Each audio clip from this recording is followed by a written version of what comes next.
Anna Schonleben. It's an attractive name. Anna well-living, it means.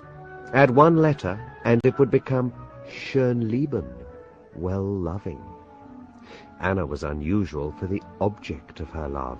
She really loved, arsenic. The way you and I love music, or flowers, or poetry. She loved the white powder, and the effect it had on her well-being.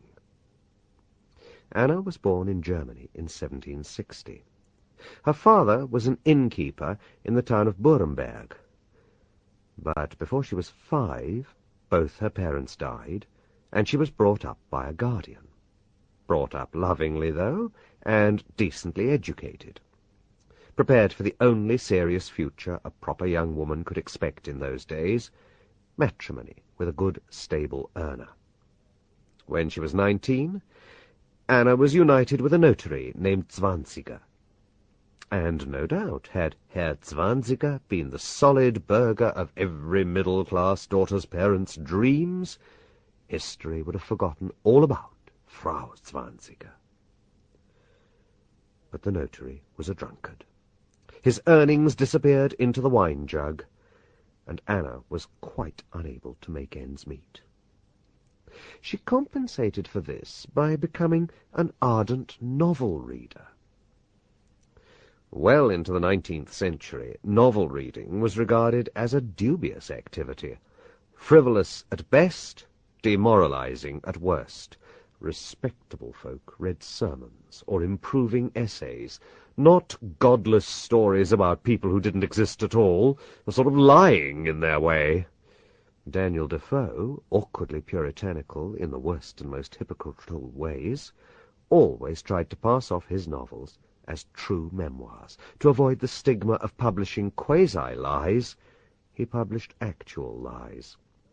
And Sir Walter Scott was so embarrassed by the notion of declining to a novelist when he was recognized as a poet that he refused to let his name appear on the titles of his books, but passed himself off mysteriously as the author of Waverley.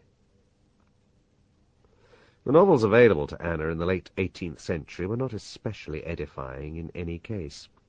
She was overwhelmed by Goethe's self-indulgent weepy The Sorrows of Young Werther, a sort of 18th century Elvira Madigan, inviting deep sympathy for a self-obsessed young man whose tender passion for someone else's wife is laboured for page after page until it leads him to self-satisfied and self-pitying suicide. I would rate it one of the most immoral books I've ever read. The pioneering pornographic novel Fanny Hill is a model of healthy virtue by comparison. Another work which probably made a very deep impression on young Anna was Samuel Richardson's Pamela. This is the ancestor of the bodice ripper, but the virtuous heroine, by keeping her legs crossed despite all her employer's wicked attempts to seduce or ravish her, succeeds in forcing him to offer honourable matrimony, which she graciously accepts. Henry Fielding saw this meretricious morality for what it was worth, and robustly parodies the lady as a scheming shammeler whose self-proclaimed virtue isn't worth a farthing, since it's all calculated to bring the entirety of Squire Booby's fortune into her marital placket, and not just the slender and insecure allowance she might get as his mistress. But Anna, I think, came to feel with Goethe that her own emotions were paramount, and to learn from Richardson how to turn brutal self-interest into a hypocritically refined emotion. When Notary Zwanziger's profligacy reduced the family to penury, Anna went out to earn their living. She did so as a prostitute, and I would not criticize her for that. But I do criticize her for making a fine point of the fact that she chose her clients exclusively from the well-born and well-bred. Mistress Zwanziger believed this showed her exquisite taste, refinement, and sensibility. Perish the thought that she could be influenced by the heavier purses of such a clientele. Eventually, two things happened. Zwanziger drank himself to death, and Anna's youthful looks faded, so that she no longer appealed to that higher class of humanity to whom she had, as she put it, had the delicacy to confine her favours. She had to look lower and earn less. Could those diminished earnings have had anything to do with her bold decision to profit from the more honourable occupation of domestic service? I suspect they did. And I note that, being the widow of an unsuccessful lawyer, Anna ultimately inveigled herself into the homes of a succession of successful lawyers, magistrates, and judges. Before that, however, she worked in a number of odd jobs and odd places. She was cook for a circus. She was a housekeeper, a nursemaid. In Weimar she was a housemaid, and stole a diamond ring from her employers, making off to live on the money that fetched her for as long as possible.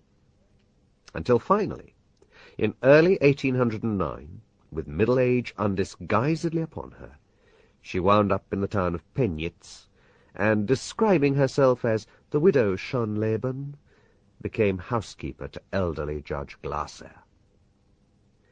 Might the old man find her sufficiently attractive to offer Squire Booby's reward to Pamela? Virtuous marriage? Anna thought perhaps he would if he could, only he couldn't, for the judge was already married, though he had been separated from his wife for some time. Anna overcame this obstacle with a piece of noteworthy humbug. She played the agony aunt.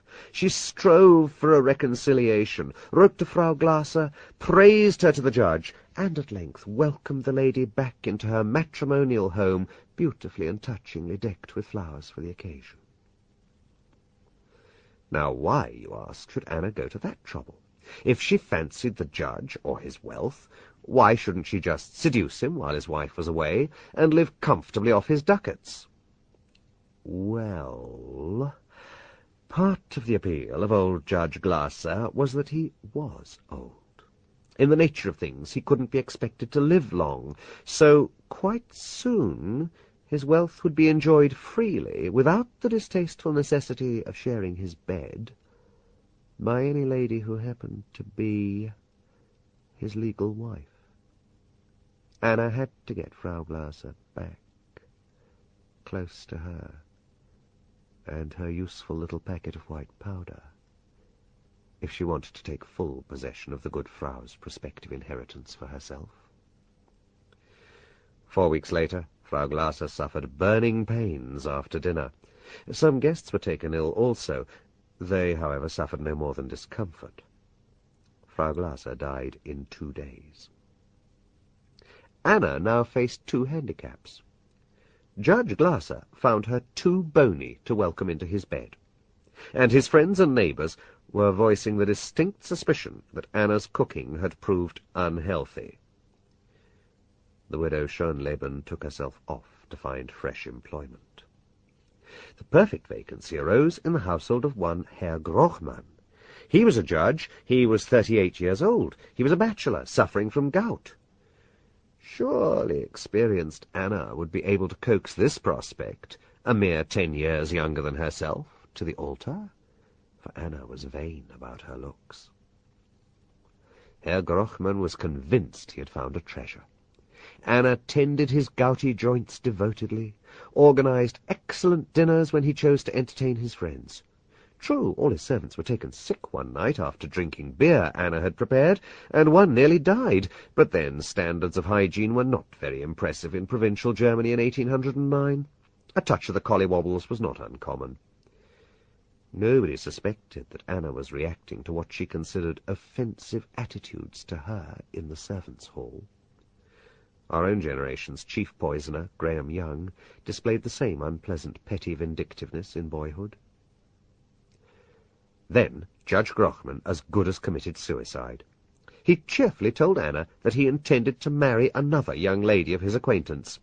Anna intercepted his correspondence and found this to be true. On May the 8th, the day Judge Grochmann had the banns of marriage published, he was convulsed with dreadful burning pains and died in anguish. But Anna's loyal service to him had not gone unnoticed. Another magistrate, called Gebhardt, had heard his gout-stricken young colleague sing the praises of his attentive housekeeper, and as Frau Gebhardt was heavily pregnant, the family decided to employ this caring prototype of Florence Nightingale. Anna tended Frau Gebhardt devotedly through her confinement. After the baby was born, however, the new mother became suspicious of her attentive servant. She began to murmur that her food was tainted, and she died while her babe was but a week old, screaming that Anna had poisoned her. Fortunately for Anna, judges are confident men of the world, whose sheltered life, watching villainy paraded in shackles before them, gives them massive certainty that they know a good 'un from a bad 'un. Judge Gebhardt knew all about women's flightiness and hysteria, and deeply regretted any embarrassment his late dear wife's dying delusions might have caused the widow Schonleben. She remained in his employ. Gebhardt's friends were perturbed. They were occasionally sick after dining with the judge, and they knew that Grochmann's guests had once suffered similar discomfort when Anna's punishment for her fellow servants had accidentally made its way up to the master's table. They thought Anna's rheumy-eyed piety and cloying devotion to Judge Gebhardt seemed hypocritical. And they realized that their friend was now a widower, and when they thought about it, it didn't seem all that healthy for Anna's employers to be in a position to marry her. Not unless they seriously intended to do so, that is. At length their warnings led the judge to look more carefully into Anna's melting eyes, to listen more closely to her wheedling voice. And he didn't like what he saw and heard. Reflecting that she might prepare him an elaborate and absolutely final banquet if given the time, he decided to sack her on the spot. No modern nonsense about wrongful dismissal, about wages in lieu of notice. Just get out at once. The coach will be at the door in a couple of hours to transport you and your belongings wherever you want. Ah, the dear dead days of the truly personal master-servant relationship, when all employment was an honest contract between two individuals, unhindered by trade unions and government statutes. Anna showed a most Christian forgiveness for this abrupt treatment. She quietly went about completing her household duties, even as she waited for the coach to come and remove her. She carefully refilled the salt box, she made coffee for all the servants, and last of all she gave the Gebhardt baby a rusk dipped in nourishing hot milk. Then the coach arrived to take her to Bayreuth, and the sentimental housekeeper kissed and embraced the darling infant from which she must now be separated. No sooner had she left than the darling infant heaved, retched, threw up, and screamed madly. Nor was it easily settled, nor were the servants available to settle it for long, for they too started straining and vomiting, and instant malaise struck the house like a plague of Egypt with the exodus of the beloved housekeeper. But she had left a clue, the recently refilled salt box. Judge Gebhardt had it examined, and the salt proved full of arsenic. Away in her lodgings in Bayreuth, Anna was quite unaware that a hue and cry was beginning. She wrote to Liebherr Gebhardt a letter of tender reproach for his mistrust of her after all her care for his late wife. Coyly she hinted that she would let bygones be bygones, and return to his household if he liked. And she also reopened correspondence with Herr Glasser. Perhaps she'd been a little hasty in taking herself off after Frau Glasser's death. Perhaps the old judge would still like her services as a housekeeper. While she waited hopefully for positive responses to these olive branches, she looked out her own offspring. Her married daughter turned out to be in jail for theft, her son-in-law refused to accept her into his home, and Anna trailed off to Nuremberg. She wrote to Gebhardt again, with kisses for her darling child, the one she'd left screaming with a gut full of arsenic.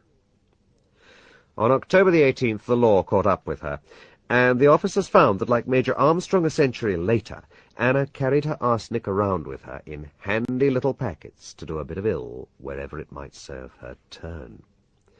Unlike the Major, Anna didn't tell any cock and bull story about using the stuff to get rid of dandelions. She looked at the packets greedily as they were taken from her. Her eyes sparkled when they were opened and the white powder was revealed. Anna's delight in the power that poison gave her seemed almost erotic in its intensity. Yet she did not give herself away. The evidence that she carried arsenic with her, and that arsenic had been found in the salt box, did not go to proving that she had put it there with malicious intent. The examining magistrate spent 6 long months questioning her and probing her stories, only to be met with flat and confident denials. He could do nothing, until he tried the ruse of telling her that Frau Gebhardt's body had been exhumed and proved beyond doubt to be full of arsenic. This was a lie. The Marsh test had not been devised, and there was no way that digested arsenic could be positively detected. Its presence could only be inferred from an unnaturally well-preserved corpse. But either Anna didn't know this, or she was startled into forgetting that there couldn't be absolute proof. She blurted out a confession, and then collapsed in a heap on the courtroom floor. It was enough. She was convicted, and the headsman separated her sallow head from her scrawny neck in July 1811. After which nasty remarks, perhaps I should say just how and why I do feel sorry for Anna Zwanzinger, née Schonleben. In her final imprisonment, without arsenic to cheer her by its supportive presence, her conversation came back and back and back to one topic. She cursed God for the loss of her looks. She dwelt obsessively on how beautiful she had once been. Oh, Goethe, oh, Samuel Richardson, oh, Bo Widerberg and Barbara Cartland and Mills and Boone.